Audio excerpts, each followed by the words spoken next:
This is One-on-One.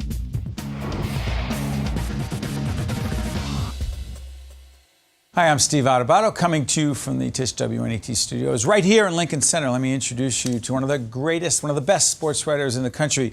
He's Gary Myers. He's the author of a new book called Coaching Confidential, Inside the Fraternity of NFL Coaches. How you doing? I'm doing great. Thanks for having me on. I appreciate it. Listen, originally you're from Queens. That's right. Which made you a Met fan. A Met fan. Now, you were just telling me before we got on the air, what else did you do out there at Shea Stadium? Well, starting in junior year or sophomore year of high school, hot dogs on the upper deck. When I got to be 18, when the drinking age was 18, I was allowed to sell beer. Wow. Hundreds of Met games as a vendor at Shea Stadium.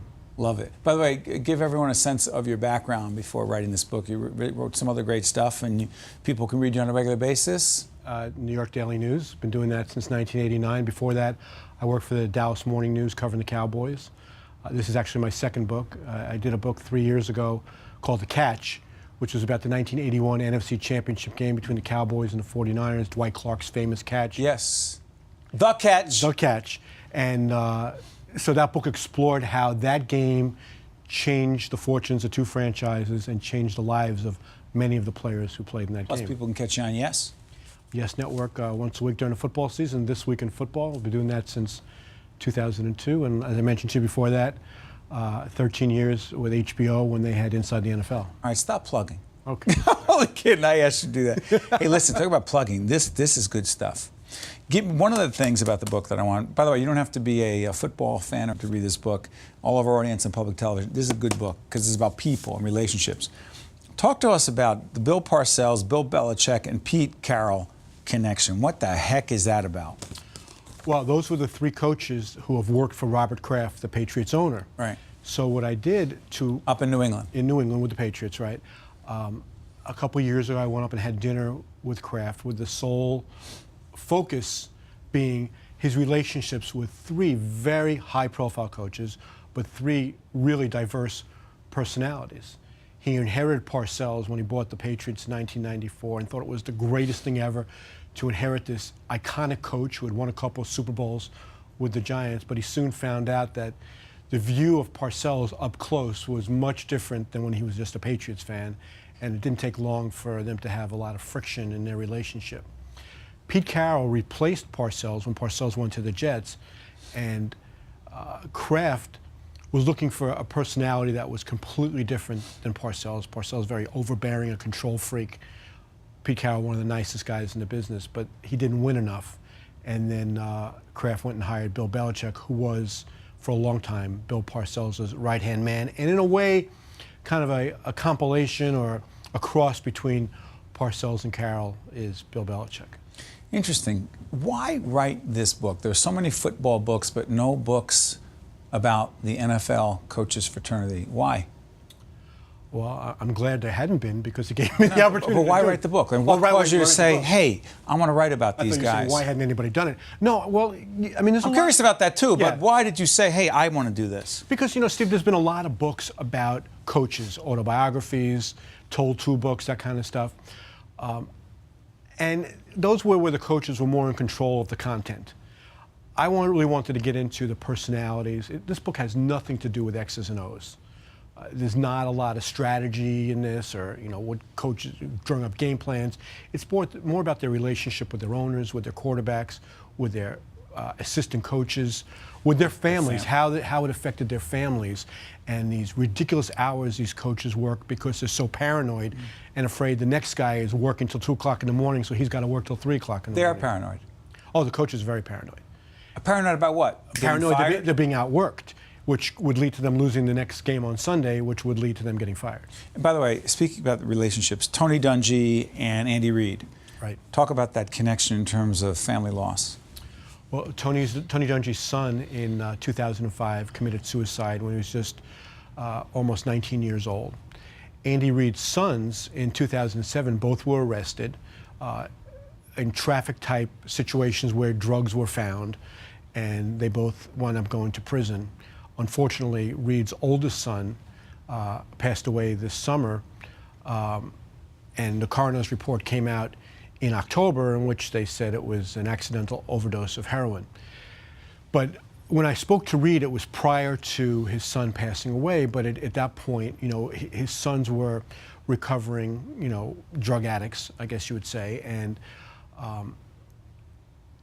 the parallel, the connection that I drew between Dungy and Andy Reid is obviously they both had problems with their children and knew how important second chances were to children or kids in trouble. And Tony Dungy became the mentor to Michael Vick when, just as he was getting out of prison in that for the whole dog fighting scandal. And he became Vick's mentor. When they were looking for a team that might be interested in signing Vick, it became immediately apparent that a guy like Andy Reid, who had had problems with his own children and knew how important second chances were, would be more compassionate and more apt to look at Vick and say, you know what, this guy's a tremendous talent. He messed up big time, paid for it with 2 years of his career, but maybe he's worth trying to give a second chance to. So the fact that Dungy had problems with his own children led him to become Michael Vick's mentor, and the fact that Reid had problems with his children led him to want to accept Michael Vick. Gary, why would these coaches talk to you about such personal human aspects of their lives and be so vulnerable when that's risky for them? Well, I like to think I am disarming in my interview style. I've been doing this a long time, and yeah, we all like to think that, I know. But you got them to do it. I did, and it was built on prior relationships. These are coaches I've known for a long time. What did they trust you to do or not do? I think they trust me to tell the story accurately, to portray it with a degree of compassion, objectivity, to present their side of the story in context. And that was all based on the fact that I had had relationships with them, and I've written columns and stories about them in the past, and they knew they can open up to me and I would do it the right way. Give me a couple more good stories about that people can. By the way, the name of the book is Coaching Confidential, Inside the Fraternity of NFL Coaches. The author is Gary Myers. Give me another story, one of the coaches here. Joe Gibbs, Hall of Fame coach, won 3 Super Bowls with 3 different quarterbacks. Just a tremendous accomplishment. But in looking back on his career, now he sat out a bunch of years and came back and coached the Redskins 2007. That didn't work out so well. He didn't come close to winning a Super Bowl. But during that 4-year period in which he came back to coach Washington, I think he did the best coaching job of his career in 2007. The Sunday of Thanksgiving weekend, his best player, safety Sean Taylor, was murdered in a home invasion. Taylor had been injured. The Redskins allowed him to go back to his home in Miami to take care of some personal business.